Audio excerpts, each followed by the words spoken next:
ਅੱਜ ਸਾਡੇ ਮੂਡ ਦੀ ਟੋਰੀ ਕੁਝ ਹੋਰ ਏ ਲੋਕੀ ਸਾਰੇ ਘਰ ਬੈਠੇ ਫੇਰ ਵੀ ਤਾਂ ਸ਼ੋਰ ਏ ਜਬ ਜਬ ਬੱਤੀਆਂ ਨੇ ਗੇਮ ਹੈ ਚੱਕਦੀ ਆਈ ਐਮ ਰੈਡੀ ਤੇ ਆਈ ਐਮ ਸ਼ੋਰ ਏ ਦੇਖੇਗਾ ਕਰੋਗ ਮੇਰਾ ਗਰੂਪ ਮੇਰਾ ਅੱਜ ਸਾਡੇ ਮੂਡ ਦੀ अस्सलाम वालेकुम, एक दफ़ा फिर आपको खुशामदीद कहेंगे PSL एडिशन 6 की स्पेशल ट्रांसमिशन में जो K21 न्यूज़ के ऊपर जारी है। मैं हूं आपका मेज़बान मोहम्मद यासिर और आज बात होगी कुछ जारी मैच के हवाले से। जो इस वक्त मैच जारी है मुल्तान सुल्तान और जो लाहौर की टीम है उनके दरमियान मैच अब तक जो है वो वन साइडेड नज़र आ रहा है और हम देख रहे हैं शुरू से टूर्नामेंट के आगाज़ से कि जो भी टीम टॉस जीत रही है वही इवेंचुअली मैच भी जीत रही है। बहरहाल जी इस मामले पर गुफ्तगू करेंगे। उसके साथ साथ आज जो प्लेयर्स की परफॉर्मेंसेस हैं, ख़ासतौर पे जो यंगस्टर्स की परफॉर्मेंसेस हैं, उसके ऊपर बात करनी ज़रूरी है। तो आज भी एक दफ़ा फिर स्टूडियोज़ में हमारे साथ मौजूद हैं जमील अहमद ख़ान साहब, साबिक joint secretary Karachi city cricket association. उनको मैं सबसे पहले खुशामदीद कहूँगा। जमील भाई, thank you so very much once again. उनके हमरा तशरीफ़ रखते हैं मज़हर अवान, क्रिकेट ऑर्गेनाइज़र और एनालिस्ट हैं, हमारे साथ यहाँ मौजूद हैं। उन्हें भी खुशामदीद कहूँगा। बहुत शुक्रिया मज़हर अवान प्रोग्राम में हमें वक्त देने के लिए। जमील भाई, मैच आज का और जिंक्स जो है वो जारी और बड़ा स्कोर करने के बाद भी आसानी से चेस हो रहा है। अब ये लोग पूछते हैं कि ये क्या वजह है, बॉलिंग को इतनी इफेक्टिव नहीं रही, रन्स को डिफेंड करना क्यों इतना मुश्किल हो रहा है, ये ज़रा बताइए। नहीं, विकेटें जो है ना बहुत ज़बरदस्त सपोर्टिव है। है। हाँ, बहुत मतलब बैट्समैन मतलब बैटिंग पे फ्रेंडली विकेट है और बैट्समैन को मतलब सपोर्ट कर रही हैं। आप देखें ना, गेंद जो है वो उसके अंदर ना तो स्पिन हो रहा है गेंद और ना ही कोई इतना सीम है ना स्विंग नज़र आ रहा है, तो बल्ले पे गेंद आ रहा है। आप देखें तो इस वजह से जो जितना भी टारगेट हो रहा है, आप अगर देखें डे बाय डे जो है मतलब 121 रन, फिर 140 रन, फिर 150 रन, फिर 178 रन, 193 रन, 197 रन, जी समझे ना, सब चीज हो गए। बिल्कुल। और आज 7वां जो है ना ये मैच हो रहा है और इसके अंदर भी 158 रन का टारगेट है और ये भी आसानी से चेज हो रहा है। बिल्कुल। तो अगर हम ये देखें ना, तो आप ये देखें कि आखिर के जो हमने देखे हैं, जो जितने भी मैचेस अभी तक हम देख रहे हैं, तो हमें मतलब ये कि सिवाय एक जो 196 वाला जो मैच है जो कि कल हुआ, उसके अंदर भी ये हुआ कि 5 गेंद पहले स्कोर हो गया। बिल्कुल। हाँ, तो कोई ऐसा मैच नहीं गया कि जो आखिरी गेंद तक गया हो या किसी के 8 आउट हो गए या 9 आउट हो गए और बहुत ज्यादा जो है ना वो और ये अब मेरे ख्याल में जितने भी ये जो फ्रेंचाइजीज हैं और जितने भी ये जो थिंक टैंक इनका बैठा है, वो ये यही दुआ करता होगा कि यार किसी तरह से जो ना हम टॉस जीत जाएं, क्योंकि जो टॉस जीत रहा है वही मैच जीत रहा है। ये 7वां मैच लगातार हो गया है टॉस के ऊपर कि अब तो ये होगा कि मतलब जो भी वो जैसी भी कंडीशन हो उतने वाला हम फील्डिंग करेंगे। अच्छा, इसने आज का जो मैच था ना मुल्तान सुल्तान का, इनका फैसला जो है ना, क्योंकि दिन का मैच था, लेकिन इस लिहाज से बेहतर है कि इनकी जो स्ट्रेंथ है ना वो बैटिंग है। तो इनका फैसला तो मतलब दुरुस्त था कि इनको बाद में बैटिंग करनी थी। इनकी बैटिंग में डेप्थ भी बहुत है। शाहिद आफरीदी 8वें नंबर पे खेलने आ रहा है, बाकी जितने भी बैट्समैन हैं आप देख लें। और ये आपने अभी देख लिया जो मैच अभी चल रहा है, मेरे ख्याल में अभी ये फिनिश हो जाएगा और बहुत आसानी के साथ जो है वो मुल्तान सुल्तान जो है ये। लेकिन एक मरतबा फिर जो इस वक्त इस टूर्नामेंट के अंदर जैसी फॉर्म मोहम्मद रिजवान और हफीज की है, मैं कहता हूं कि वो पहली गेंद से ही जो है ना उनको फुटबॉल नजर आ रही है। जिस तरह वो मतलब ये कि खेल रहे हैं। हफीज जब बैटिंग करने आया तो एक दबाव था, लेकिन आप देखें वो किस तरह मतलब ये खेला। अभी जब ये रिजवान खेल रहा था तो इनकी 2 विकेटें तो जल्दी गिर गई ना। ओवरसीज प्लेयर दोनों आउट हो गए, किस लेन भी आउट हो गया, जेम्स विंस भी आउट हो गया। लेकिन उसके बाद इसने और शोएब मकसूद ने यानी कि तीसरी विकेट की 110 रन की पार्टनरशिप की, जिसने ये मैच बिल्कुल एक तरफा कर दिया। बिल्कुल सही।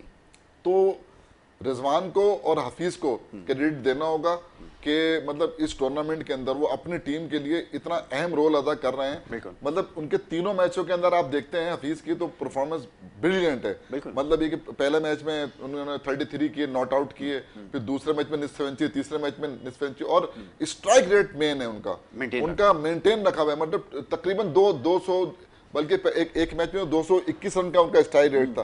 तो असल जो T20 क्रिकेट होती है ना, इसमें एक खास बड़ी बात नजर ये आ रही है कि ज्यादातर जो बैट्समैन है वो 150 से ऊपर के स्ट्राइक रेट से खेल रहे हैं। ये जो एक वो है ना, इससे तमाशाई भी बड़ा इंटरटेन होते हैं और जो अब मैं आपको बताऊं, डे बाय डे जो जिस तरह के मैचेस हो रहे जी। हैं, आप देखेंगे कि स्टेडियम में तादाद भी बढ़ती जाएगी। ठीक है। और जो हम शुरू से कह रहे थे ना यार, वो अभी वो माहौल नहीं बना। Yes. जो पीएसएल का माहौल होता है ना, जी। वो शायद कल के मैच में, सॉरी परसों के मैच में नजर आया था, और आज के मैच में कुछ नजर आया है। और ये डे बाय डे जो है ना, इसके अंदर मजीद बेहतरी आती जाएगी। बिल्कुल ठीक है।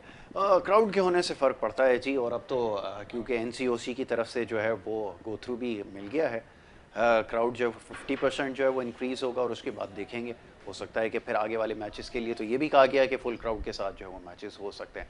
तो ये शायकीन के लिए तो अच्छी खबर है। अच्छा, आज की अगर बात करें मैच की, तो ना आप ये बताइए कि बॉलिंग के हवाले से बात करते हैं। मुल्तान सुल्तान की बॉलिंग आपको कैसी नज़र आई? देन अगेन शाहनवाज धानी, अच्छा कमबैक उसने किया। यंगस्टर ने पिछले मैच के अंदर उसे एक ग्लिच हो गया था, लेकिन इस मैच में बड़ी फास्ट रिकवरी उसने शो की है, बड़े अच्छे पेस से गेंदें कर रहा था। क्या कहेंगे? ये जो ये पाकिस्तान को एक अच्छा बॉलर मिला है, इसके पास स्विंग भी है और स्पीड भी अच्छी है, 140 प्लस है इसके पास है। ऐसा नहीं होता कि ना पहले मैच में ही जारी बात है कि इंटरनेशनल मैच खेल रहा है, फर्स्ट टाइम जो है उसका डेब्यू हो रहा है। जारी बात है कितने बड़े प्लेयर होता है तो उसके साथ प्रेशर जरूर होता है। तो जब एक बार जो है वो हो जाएगा प्रेशर इसका रिलीज, अब देखें आज के मैच में थोड़ा सा उसको मुख्तलिफ नजर आया। तो अब उसके साथ जो उसके प्लेयर है उसको बड़ा सपोर्ट कर रहे हैं। तो ये आगे आप देखते जाइएगा, जितने 2 मैच 4 मैच के बाद जो है जैसे जैसे ये निखरता जाएगा। सही। और सबसे बड़ी बात ये कि इसके पास स्पीड है और उसका कद अच्छा है, इसकी बॉल जो है बाउंस आती है, ऊपर बॉल आती होती है, और उससे जो है काफ़ी जो है वो बेहतरी नजर आ रही है। आपके पास एक अच्छा बॉलर आ गया है। तो बहरहाल जो है ना, इस वक्त ये पाकिस्तान की इसके अंदर जो है हम जो है एक नया जो लड़का हमने लिया है, वो इन सब में यही एक नजर आ रहा है कि इन्होंने बेहतर तरीके से ले लिया है ये लड़का, और इसने आज बॉलिंग भी बहुत अच्छी की है।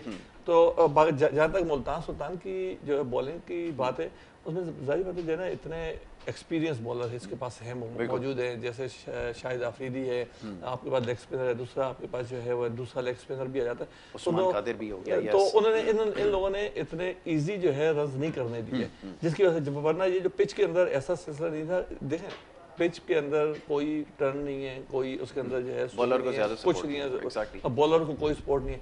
तो यहाँ पर अगर आपने बॉलर ने बचना है तो वो अपनी लाइन और लेंथ में बचेगा। इसके अलावा अगर आप बॉल अगर थोड़ी साइड में गलत बॉल कर देंगे या हाफ वॉली बॉल करेंगे या आगे करेंगे, जहाँ देखें हफीज को आपने देखे कि जैसे ही 2 आउट होने के बाद वो पहले आया, आने के बाद उसने आफरीदी को दूसरी बॉल पे उसने छक्का मार दी, क्योंकि उसको बॉल आगे मिल गई। मगर जाहिर पता आफरीदी इतना बड़ा प्लेयर है, इतना एक्सपीरियंस हो चुका है, उसने उसके बाद उसको आगे बॉल खिलाई नहीं, उसके बाद उसको दूरी खिलाई। सिर्फ और सिर्फ जो है इस वक्त जो मैच का जो हुआ है वो सिर्फ और सिर्फ जो है ना, इनकी बॉलिंग की जो लाइन और लेंथ थी वो बहुत अच्छी थी, जिसकी वजह से उनको रिस्ट्रिक्ट कर दिया 160 के अंदर। तो 160 मैं समझता हूँ इस पिच के ऊपर इतने नहीं है। देख लें आप 5 ओवर पहले जो है जिस तरीके से उसने रन कर दिए हैं, अगर आपके पास पूरी टीम तो रन नहीं करती, आपके पास 2 ही प्लेयर होते हैं। देखें उस वहाँ पर जो है कलंदर ने जो है वो उन्होंने दोनों ही रन किए हैं। अगर पीछे से अगर रन हो जाते तो ज़्यादा अच्छा हो जाता। यहाँ पर भी आप देख लें कि जिस वक्त जो है ना, जिस तरीके की फॉर्म उसकी लगी हुई है रिजवान की, उसके सामने अगर 200 रन भी होते वो 200 रन के लिए भी वो उसी स्टाइल से खेलता। तो उसके साथ जो है शोएब मकसूद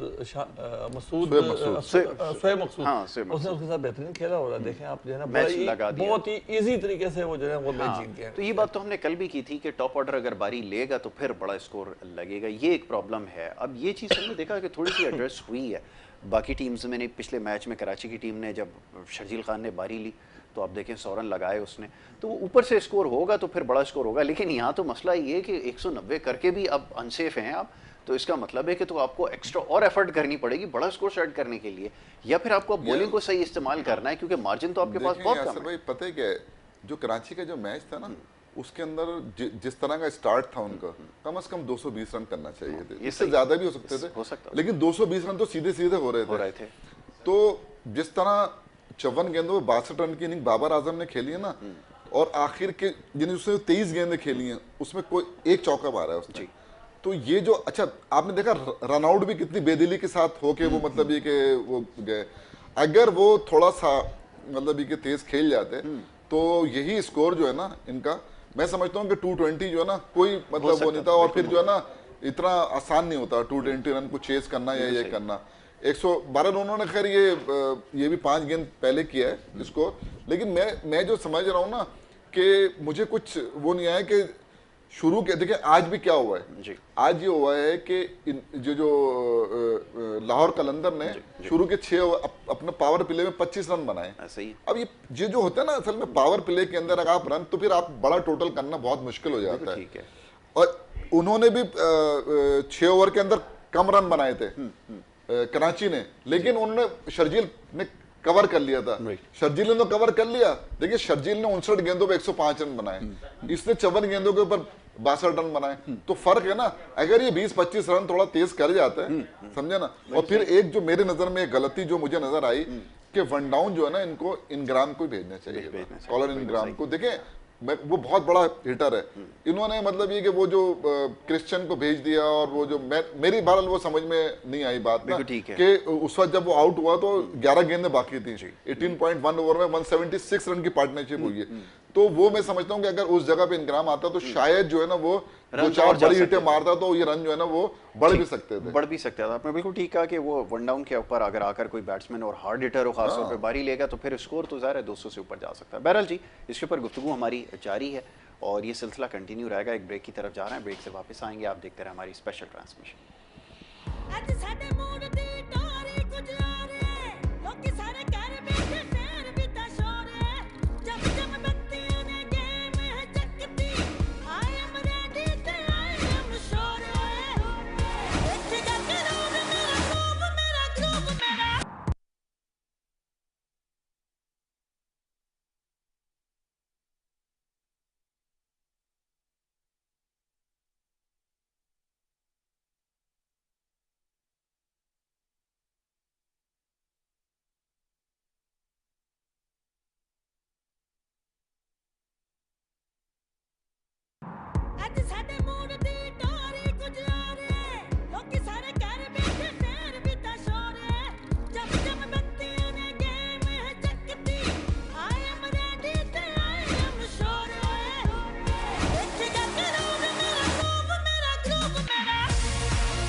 वेलकम बैक। एक दफ़ा फिर आपको खुश आमदीद कहेंगे। हमारी स्पेशल ट्रांसमिशन जारी है और जो पहला मैच है आज का, उसका नतीजा आ चुका है। मुल्तान सुल्तान्स ने बआसानी लाहौर कलंदर्स को ज़ेर किया 7 विकेटों से।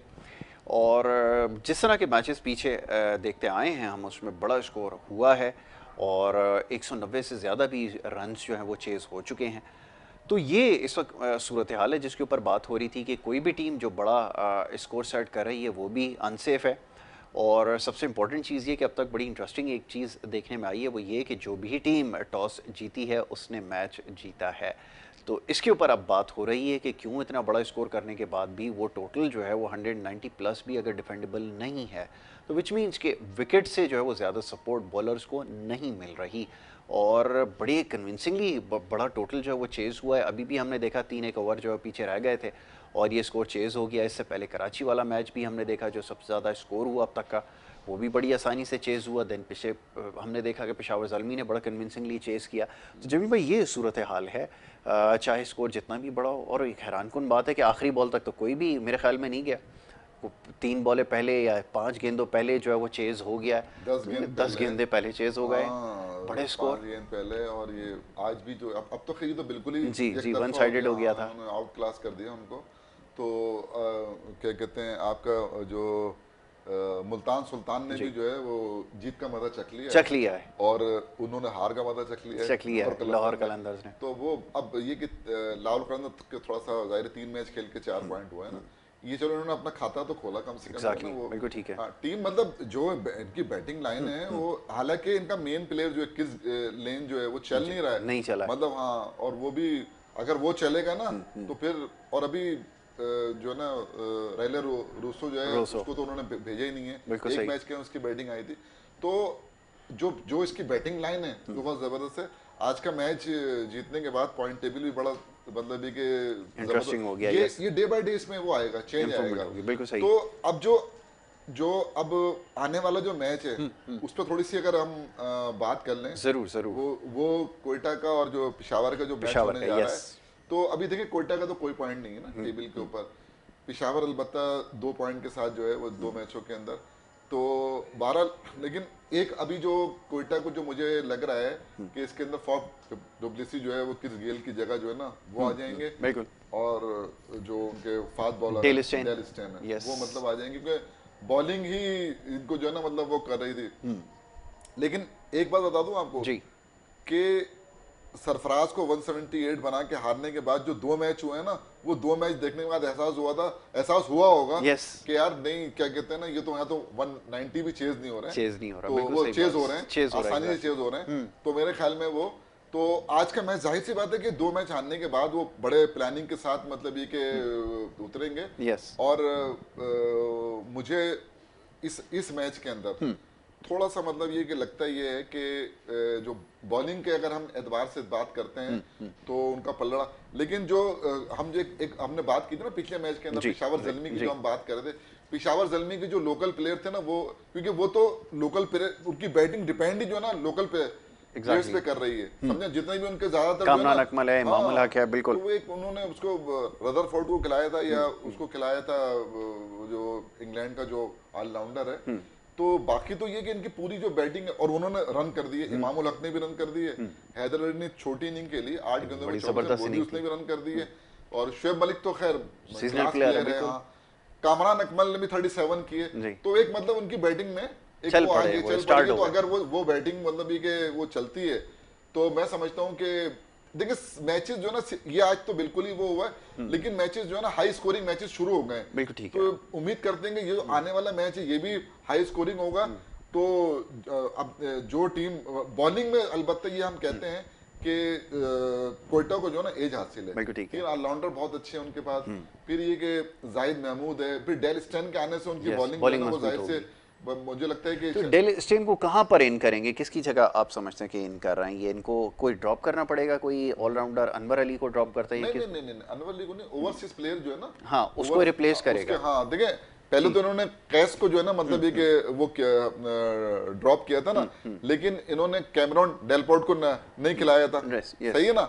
अब जो है वो इसको करेंगे, क्या कहते हैं, इसको लेकर आएंगे चौथा ओवरसीज प्लेयर, कम से कम टीम ज्यादा 4 खिला सकते हैं, तो चौथा ये आ जाएगा। अच्छा, अब देखना ये है कि ये अनवर अली को रखेंगे कायम, ठीक है ना, या फिर जो है ना क्या कहते हैं उस्मान शनवारी, मुझे लगता है कि बॉलिंग में एक ऑप्शन कम करना पड़ेगा ना इनको, उस्मान बाहर जाएगा, बाहर हो जाएगा, उस्मान शनवारी बाहर हो जाएगा, हसनैन और ये आ जाएंगे, फिर आपके पास बैन कटिंग है, और ये अनवर ऑलराउंडर हो गया और अनवर अली, दो वो हो गए, नवाज हो गया, बॉलिंग तो मेरे ख्याल में जाहिद हो गया, जाहिद महमूद और नवाज है, बिल्कुल तो मतलब बॉलिंग तो 2 स्पिनर होगा इनके पास, 2 स्पिनर, 3 ऑलराउंडर हो गए, 3 ऑलराउंडर हो गए, वो पेसर दोनों अच्छे हैं, वो बॉलिंग इसका मतलब मुझे जो इनकी बॉलिंग जो है ना कोयटा की, ये बड़ी मतलब ये कि मजबूत लग रही है। वहां पर अगर हम देखते हैं तो फिर वो मुजीब है या वहाब रियाज है जो कि बड़े फराक दिली से रन दे रहे हैं, तो अब देखना है कि आज वो किस तरह की बॉलिंग करते हैं। लेकिन एक बात बताऊं मैं आपको, ये जो इमर्जिंग प्लेयर है ना यार, ये मुझे देख के, और देखें अभी तक कोई बैट्समैन तो ऐसा इमर्जिंग है भी नहीं, साइम अय्यूब खेल रहा है जिसने वो नहीं किया परफॉर्म, जितने लोगों ने खिलाए ना ज्यादातर उन्होंने बॉलर खिलाए ना। मोहम्मद वसीम जूनियर को देख लें आप, इस्लामाबाद से बेहतरीन। अच्छा, इसी तरह मोहम्मद इमरान जो है ना वो खेला था पेशावर ज़ल्मी से, उसने भी बहुत अच्छी 4 ओवर में 24 रन दिए, तो अच्छा जो है ना वो। शाहनवाज धानी भी बात करना बहुत जरूरी है। शाहनवाज धानी ने देखिए उसके पास पेस भी है, बाउंस भी है, और आजकल आपको तो पता है ना कि एक ट्रेंड चल गया है कि 140 प्लस जो भी बॉलर आता है ना इसको ले लो तो ये चल रहा है ना। हाँ, वो तो आप देखें ना जितने भी है वो कहते हैं जी लाहौर कलंदर के अंदर 3 फास्ट बॉलर हैं, तीनों 140 प्लस हैं। हाँ, चाहे वो 11-11 रन दे, 12-12 रन दे, मतलब 140 प्लस जो ना होना चाहिए। ये कोई जरूरी नहीं है, वो बॉलर होना चाहिए कि जो कम से कम रन दे और मतलब ये कि स्मार्ट बॉलिंग करे, मतलब ये कि दिमाग से बॉल करे, बिल्कुल ये है जरूरी है। जी जनाब, अब बताइए आपको कोयटा की टीम कैसी नजर आती है? नजर आता है नहीं तो पेशावर के साथ मैच है बताइए आप क्या कहेंगे इसके बारे में, अपनी राय दीजिए। देखें, इस वक्त कोयटा तो अंडर प्रेशर खेलेगी क्योंकि ऑलरेडी वो 2 मैच जो है ना हार चुकी है, तो थोड़ा सा एज जो है वो पेशावर की टीम को है क्योंकि उसने मैच खेले हैं और वो मैच जीते हुए हैं, और जिस तरीके से वो मैच जीते हैं तो उस वजह से उनको जो है ना थोड़ा सा अच्छा मैच जीते थे, बहुत अच्छा मैच जीते हैं, तो इस वजह से उनको और ज्यादा कॉन्फिडेंस से जो है वो जो है ग्राउंड में आएंगे। और सरफराज पे प्रेशर होगा, बिल्कुल प्रेशर होगा। किस चीज का प्रेशर? नहीं देखे प्रेशर जो है अब तो वो पाकिस्तान टीम वाला सिलसिला जो है ना, क्या प्रेशर है? रिजवान रन कर रहा है, ये प्रेशर? नहीं अब तो आप छोड़ दें उसको जो है ना, अब देना आप उसका बैट तो पकड़ नहीं सकते रिजवान का, और रिजवान तो आता है, रिजवान तो बेहतरीन खेल रहा है। देखें रिजवान अब रिजवान और सरफराज के ऊपर डिस्कस करना ही बेकार हो गई। ठीक है, देखो जो ना अब जो ना जिस तरीके से रिजवान अपनी परफॉर्मेंस दे रहा है, अगर अब अभी भी हम उसको कोई क्रिटिसाइज करता है तो इसका मतलब है कि वो गलत कर रहा है।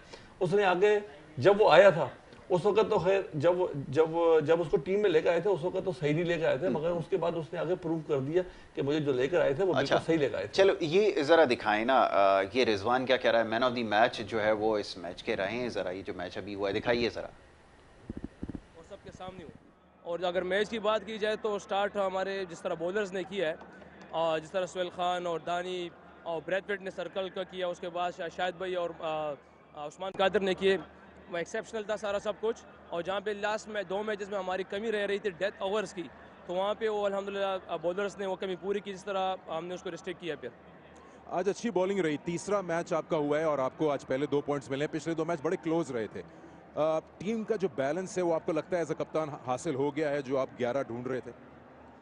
नहीं जी कि आप किसी भी मैच में ना विन करके नहीं रिलैक्स नहीं हो सकते, क्योंकि हर मैच में आपको उसी तरह एफर्ट करनी पड़ती है। मगर हमें जिस चीज़ की कमी हो रही थी अल्हम्दुलिल्लाह आज बॉलर्स ने वो एंड में सिर्फ मसला है, अगर आप पिछला मैच भी देख ले तो 30 बॉलों पे 60 रह गया था, उससे पहले देख ले 12 बॉल पे 21 रन रह गया था, तो पूरा मैच हमारे हाथ में जाके डेथ पे हमसे मैच चला जाता था। आज हमने सोहेल खान ने इस तरह बॉलिंग की है, दानी ने एंड में की है, तो उससे सारा जो मोमेंटम था वो हमारे हाथ में आया, और जिसकी वजह से हमारा मोमेंटम फिर हमने बैटिंग में उसी तरफ डिलीवर किया। चलें जी, तो ये आपने सुना, वो कह रहा है कि आखिर में जो ओवर्स है ना बड़े इंपॉर्टेंट हो गए। ये बात तो उसने सही कही है कि नीचे वाले जो ओवर्स होते हैं ना, इसमें अगर आपने अच्छी बॉलिंग कर ली तो आप जो है वो पकड़ सकते हैं। यही हुआ जिसकी वजह से उन्होंने लो टोटल के ऊपर उनको रिस्ट्रिक्ट किया। मेरे ख्याल में ये एक फैक्टर है। अभी तक हमने देखा कि डेफ टचेस के अंदर जाके बॉलर्स जो है ना वो पकड़े गए, इस वजह से जो है बड़ा स्कोर भी हाथ से निकल गया। क्या कहेंगे? देखें जो मुल्तान सुल्तान का जो मैच है ये शुरू से ही उन्होंने कंट्रोल में रखा, सिर्फ और सिर्फ वो एक कुछ 5 से 7 ओवर जो थे वो थोड़ा सा डोमिनेट कर गए थे हफीज, तो उन्होंने एक्स्ट्राऑर्डिनरी जो है वो खेल रहे थे, तो वो जो रन आउट जो हुआ है वो उनका टर्निंग पॉइंट, क्योंकि जो है ना 60 रन करने के बाद जो आखिरी के ओवर थे, जो ये जो रिजवान कह रहे हैं कि आखिरी के 4-5 ओवर उनके बड़े अच्छे हो गए, वो अच्छे ओवर इस वजह से हो गए कि वो जो है ना जो सेट बैट्समैन थे हफीज वो रन आउट हो गए, तो जिसकी वजह से जो है ये रन कम हो, वरना अगर हफीज अपनी जगह पे मौजूद होते तो साथ मिलके जो है वो मेरे ख्याल में ये रन जो है कम से कम जो है 180-185 के करीब करीब जरूर जाते, और वो सिर्फ ये कि उसके रन आउट होने से जो है ये टोटल तो इसमें साथ साथ जो है जो बाकी जो जिस तरीके से आखिरी के 4 ओवर को यूटिलाइज करना था आगे पीछे के बैट्समैन उस तरीके से उन्होंने यूटिलाइज नहीं कर सके, जिसकी वजह से ये 160 के करीब करीब। जहाँ तक हम लोग कोयटा की बात कर रहे थे, जहाँ तक अभी जो है कोयटा की क्या बात कर रहे थे हम लोग, जो है सरफराज की और रिजवान की बात हो रहा है, तो अब जो है ना अब रिजवान के बारे में तो बात करना बेकार हो गई है। जिस तरीके से वो पाकिस्तानी टीम में भी जिस तरीके से खेल रहा है, तो आप वो 1 मैन शो जो है ना उसने न्यूजीलैंड से स्टार्ट किया था और आज जो है देख ले अब जो है सरफराज देखें सरफराज बहुत अच्छा प्लेयर है, बहुत अच्छा कैप्टन था और अभी भी कैप्टन जो है कोयटा क्रेडिट के लिए है, उसको अभी परफॉर्मेंस देनी पड़ेगी, बहुत जरूरी है। और ऐसा नहीं है कि वो 6-7वें नंबर पे आके 25 रन या 30 रन करके करेगा और जो है वो टीम में आ जाएगा, ऐसा नहीं होगा। वो उसको मुस्तकिल तौर पर कम से कम 1 साल 1.5 साल तक उसको अभी परफॉर्मेंस देनी है, तब जाके जो है ये टीम में इंडक्ट हो सकता है। अभी क्योंकि उसके साथ साथ जो है आपके साथ एक और विकेट कीपर भी आपका लगा हुआ है इस्लामाबाद का, तो इस वजह से अब वो सरफराज के लिए इतना ईजी नहीं है कि अंदर आना, मगर कोई ऐसा मिस हैप हो जाए या कोई जो है कुछ सिलसिला हो जाए तो फिर भी हो सकता है। मगर इस वक्त जो रिजवान की पोजीशन है इस वक्त बहुत अच्छी पोजीशन है, और मैं समझता हूँ बल्कि अगर ये टीम बनाना चाहें, अब जैसे हम लोग ना अभी प्रोग्राम से पहले बात कर रहे थे, आपको एक कैप्टन चाहिए, कैप्टन आपके पास मौजूद नहीं है इस वक्त पाकिस्तान टीम में। आप बोलेंगे बाबर आजम को उसने 2-3 सीरीज जो भी खेली है उसको अंडर प्रेशर खेला है, उसको आप फ्री हैंड दें, वो बहुत अच्छा प्लेयर है, आप उसको जाया ना करें। उससे अगर आप टीम बनाना चाहते हैं, आप चाहते हैं कि पाकिस्तान की टीम बने, अपनी टीम ना बने बोलेंगे, तो आपको जो है सरफराज की जगह बनती है, सरफराज को एज ए विकेट कीपर खिला दे, और रिजवान तो वैसे भी जो है एज ए ओपनिंग बैट्समैन, बल्कि वो तो फील्डर भी बहुत अच्छा है, फील्डर बहुत अच्छा है, ग्राउंड फील्डिंग तो बहुत आप अच्छी जो है ना अगर चाहेंगे तो ये काम हो सकता है, अगर ना चाहें तो जो है ना कुछ भी हो सकता है। बिल्कुल ठीक है, ये भी मुमकिन तो है। जमील भाई क्या कहेंगे, जैसे अभी मज़हर अवान साहब ने कहा, इंग्लैंड की टीम हो, इंडिया की टीम हो, दुनिया की बड़ी टीम्स है, 3-3 4-4 उनके पास लॉट में विकेट कीपर हैं, एक साथ टूर के ऊपर लेके भी जा रहे हैं, ऐसा बैट्समैन भी खिला रहे हैं, विकेट कीपर का ऑप्शन भी जब उनको चाहे वो इस्तेमाल कर लेते हैं। कोई एक अगर थोड़ा सा लेथार्जिक होता है दूसरे को इन कर दिया, ऑप्शंस तो बहुत सारे हैं। अब तो क्रिकेट काफ़ी चेंज हो गई है, आपका क्या ख्याल है? जैसे अभी इन्होंने कहा कि ओपनिंग बैट्समैन बन गया है वो तो। हाँ नहीं, बिल्कुल सही बात है। देखिए एक टाइम ये था कि राशिद लतीफ़ भाई और मोइन भाई जो है ना जी, ये दोनों ही एक ही उसमें खेले हैं, और मतलब दोनों का कैरियर मैं समझता हूँ कि अच्छा खासा तवील रहा है। अच्छा, जहाँ तक आपने ये बात की है ना, तो दोनों ही आपके पास कोई क्वालिटी प्लेयर तो आ नहीं रहे हैं। या तो ये हो ना कि यार हमारे बहुत क्वालिटी प्लेयर हैं तो चलो जो है ना क्या कहते हैं, ये दोनों चूंकि अच्छे बैट्समैन हैं तो इसमें से एक जो है वो एज ए बैट्समैन खेल ले, एक as a wicket keeper batsman खेल ले, कोई इशू नहीं है, खेल सकते हैं। लेकिन अब आपकी जो ये जो बैठे हुए हैं ना, ये चूंकि ये जो सोच के बैठे हुए हैं ना, मतलब इन्होंने ये सोच लिया कि जनाब हमने अपने 16 रीजन जो थे ना, वो हमारे पीएम साहब ने कह दिया तो हम 16 रीजन को 6 कर देते हैं, और जो है ना फिर हम अपनी जो है ना क्रिकेट की बर्बादी शुरू करते हैं। उधर साउथ अफ्रीका ने अपने 6 से 15 कर दिए, हमने अपने 16 से 6 कर दिए। तो अब ये सोच के बैठे हुए हैं, इन्होंने सारा का सारा ला के ना वहां से उठा के यहाँ पर जो है ना उसको इम्प्लीमेंट कराना है। तो अब आप ये सोचें कि ये इस तरफ कहाँ सोचेंगे, ये समझे ना कि जनाब ये दो कीपर भी खेल सकते हैं। अगर आपकी बैटिंग नहीं चल रही तो 2 कीपर भी खेल सकते हैं, बिल्कुल खेल सकते हैं। लेकिन भाई वो अब यही वाली बात है ना कि T20 के अंदर तो मैं समझता हूँ कि दोनों खेल सकते हैं, दोनों खेल सकते हैं, बिल्कुल खेल हाँ। सकते हैं। और मैं आपको एक बात बताऊं, देखिए मैं आपको एक बताऊं, इनको अभी भी जो है ना सोचना चाहिए और अकल के नाखून लेना चाहिए कि बाबर आजम को T20 की कप्तानी से वो करके सरफराज को T20 की वो दें, कप्तानी दें, ठीक है ना। बाबर आजम को आप जो है ना वहां ले जाएं टेस्ट के अंदर। देखिए अभी मैं जो समझ रहा हूँ ना कि इतना जबरदस्त फॉर्म थी ना बाबर आजम की कि वो कहते थे टॉप के 3 प्लेयरों में, आज भी आता है वो, लेकिन मैं देख रहा हूँ कि अब डे बाय डे वो डिक्लाइन का शिकार हो रहा है। वो एक दबाव होता है ना कप्तानी का, अब उससे निकालना है ना आपको। अब जरूरी नहीं है यार कि आप तीनों फॉर्मेट का जो है ना मतलब कप्तान बनाए। यार ऑस्ट्रेलिया के अंदर क्यों नहीं बना दिया उन्होंने, ठीक है ना। तो अब और भी ममालिक है ना, इंग्लैंड को देख लें और भी वो है। तो लेकिन ये कि इन्होंने एक चीज के बाद नहीं, वो एक ही उसका बात ये है कि हर आदमी जो है ना वो यसमैन नहीं होता ना। असल चीज ये है, तो उनको वो आदमी चाहिए कि जो वो कहे ना वो अंदर वो कर रहा हो। तो ये थोड़ा सा जो है ना फर्क है। हाँ, अगर ये फैसला करते हैं तो ये जो 2-3-4 जो मैं नाम आपको कल भी लिए थे कि ये लड़कों को हमने बड़े मौके दे दिए, आसिफ को भी आपने मौके दे दिए, अब ये तो खैर इन्होंने खुजल शाह को भी खिला लिया। ये तो आपका डोमेस्टिक क्रिकेट हो रही है, ये इंटरनेशनल नहीं है, ये डोमेस्टिक क्रिकेट है। इंटरनेशनल के अंदर आके वो जो है ना वो दबाव बर्दाश्त नहीं कर पा रहे या नहीं खेल पा रहे। टैलेंट तो है, इसमें कोई शक नहीं है, लेकिन वो डिलीवर नहीं कर रहे हैं। तो डिलीवर नहीं कर रहे हैं और अगर जगह बन रही है तो मैं समझता हूँ कि उनको जो ना जरूर जो है ना दो कीपर खेल सकते हैं। मतलब ऐसी मिसालें मौजूद हैं, कोई ये पहली मर्तबा नहीं होगा। अगर मतलब ये एक मतलब सोच है, इससे निकलना होगा। बिल्कुल ठीक है, इससे हट के सोचना पड़ेगा तब जाके। अब ये कि अकाउंट खोलना है आज, और पेशावर क्योंकि जो लास्ट मैच जीत कर आई तो कॉन्फिडेंस बड़ा हाई है। तो ये इस हवाले से बताएं कि कोल्ड कप के ऊपर कितना प्रेशर हो सकता है, या आपके ख्याल में वो पिछला मैच भुलाकर वो जो कुछ हुआ है आज दोबारा से जो वो स्टार्ट करेंगे और नया कॉम्बिनेशन आज होगा तो क्या काम कर सकता है आज ये? देखिए हम तो अपने पास से तो कह सकते हैं कि अपने दुख भूल जाएं। ऐसा सिलसिला नहीं, हम अपने पीछे जो है ना चीज़ों को काट नहीं सकते। नहीं, ऑन पेपर तो ठीक बड़ी अच्छी नजर आ रही है। पेपर तो बहुत अच्छे, मगर आपके वो प्रेशर रहेगा क्योंकि जो है ना आप ऑलरेडी जो है 2 जो है वो मैच अपने लूज कर चुके हैं। अब आपके पास आगे बढ़ने के लिए या आपको पहले 4 नंबरों पे आने के लिए आपको अब मैच जीतने हैं। क्योंकि अब जो है ना देखें जहाँ पर 3 मैच हो गए हैं, 3 मैचों के बाद जो है ना अब थोड़ी सी पोजीशन खुलती जा रही है। अगर फॉर एग्जांपल अगर ये कोटा ग्लेडिएटर जो है वो अपना मैच जीत जाते हैं तो ये जो है फिर वो ये खिचड़ी पक जाएगी, एक जो है ना कोई भी ऊपर जा सकता है, कोई भी नीचे सकता है। अगर ये फॉर एग्जांपल अगर नीचे ये मैच हार जाते हैं तो ये ऑलरेडी ही 6ठे नंबर पे हैं, तो ये इनके ऊपर प्रेशर जरूर है, और अभी ये जो ग्राउंड में आएंगे ये प्रेशर में ही आएंगे, और अगर इस प्रेशर से निकलने के लिए यही है कि इनको अच्छा खेलना पड़ेगा। तो आपके ख्याल में कि जोन 6 को इस वक्त ना, मेरा मतलब है कि कोयटा ग्लैडिएटर्स को अच्छा खेलना पड़ेगा, तब जाकर जो है वो वापस उसमें आएंगे? बिल्कुल जाहिर बात है, हाँ, प्रेशर तो होगा, ये सही कहते हैं। बिल्कुल जो है ना कोयटा ग्लैडिएटर को अच्छा खेलना पड़ेगा।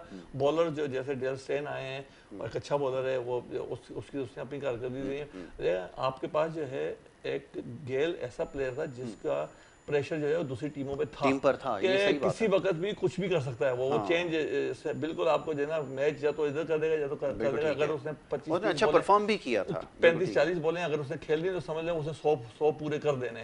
तो अभी जो है जो डिप्लोमेसी जो साउथ अफ्रीका का प्लेयर है वो आया है, वो आया है, वो प्लेयर क्रिस गेल का तो खैर नहीं है, मगर वो आपको लंबी इनिंग्स खेलने वाला प्लेयर है जो कि 50-60 रन जो है ना, लेकिन वो भी अभी आउट ऑफ फॉर्म में था।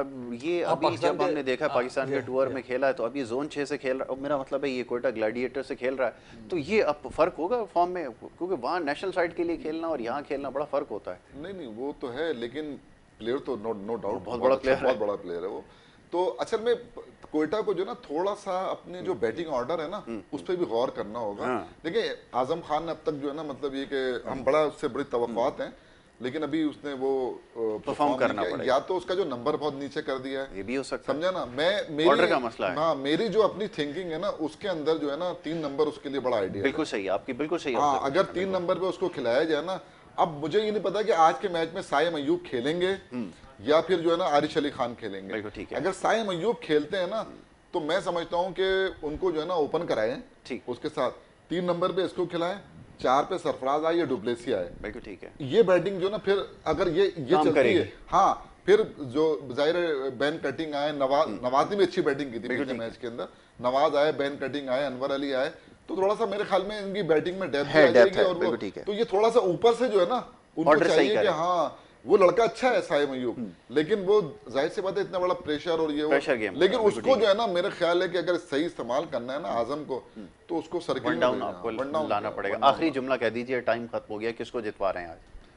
मेरे ख्याल में पेशावर ज़ल्मी जीतेगी। अच्छा, आखिरी मैच को देखने मेरा ख्याल है कोयटा ग्लैडिएटर। चले जी, ठीक है जी, दोनों मेहमानों ने अपनी राय का इजहार किया। मज़र-ए-आमान, thank you so very much, बहुत शुक्रिया। चमी भाई, thank you so very much once again, आपने प्रोग्राम में हमारे साथ यहाँ पे पार्ट लिया और हमसे बात की।